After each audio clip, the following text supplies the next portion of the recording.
Hello, welcome back again to my reels. Welcome back to my video. For today's video guys, I'm going to cook sopas, a Filipino dishes.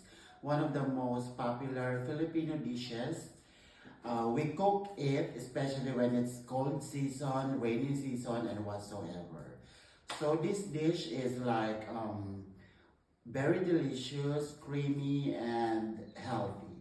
So later on in this video, I'm going to show you all the ingredients needed for this dish for today's video rather. So let's go guys. To start it off, we have here cabbage. This is the cabbage. And I have also minced beef.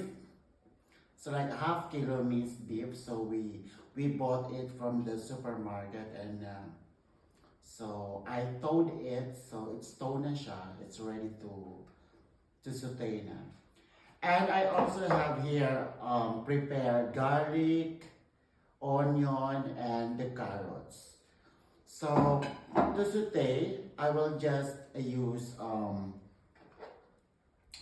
margarina. Margarina is like dairy cream. It's a dairy cream. Margarine. So I'm going to use margarine to saute all the ingredients. And of course, if it's not enough, I'm going to put a little bit of oil.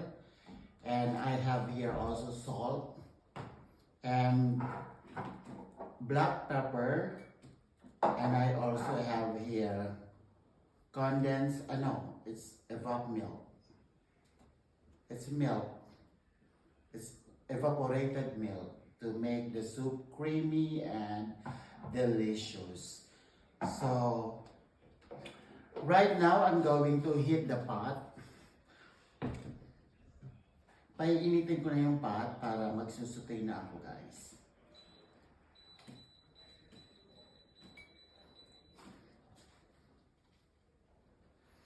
So everything is ready, so I'm going to saute all the ingredients, and later on in this video, I'm going to show you guys the finished product of my cooking. So thank you for watching, and please do subscribe my reels, and do subscribe also my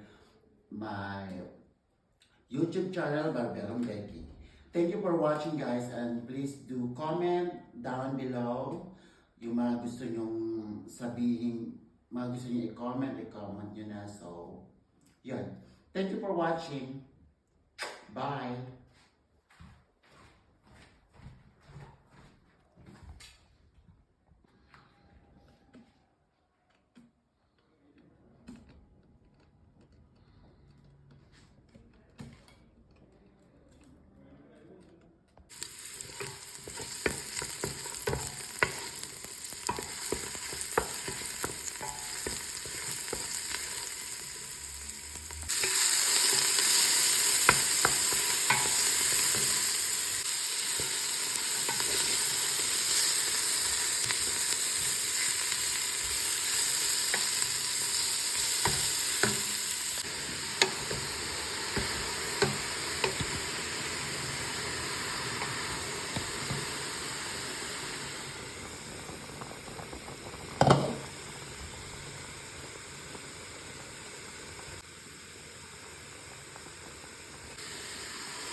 So it's ready guys. Thank you for watching, and I hope you will like the food that I cook for today's video, and see you again on my next vlog. See you again on my next reel, and please do subscribe my YouTube channel Barberong Becky, and follow my Follow my Instagram, Hairstylist Rod, and my TikTok, Roderick Rinon, and also my Facebook page, Malicia Diva. So thank you for watching once again. And here we go. Let's try the sopas. Thank you. Bye.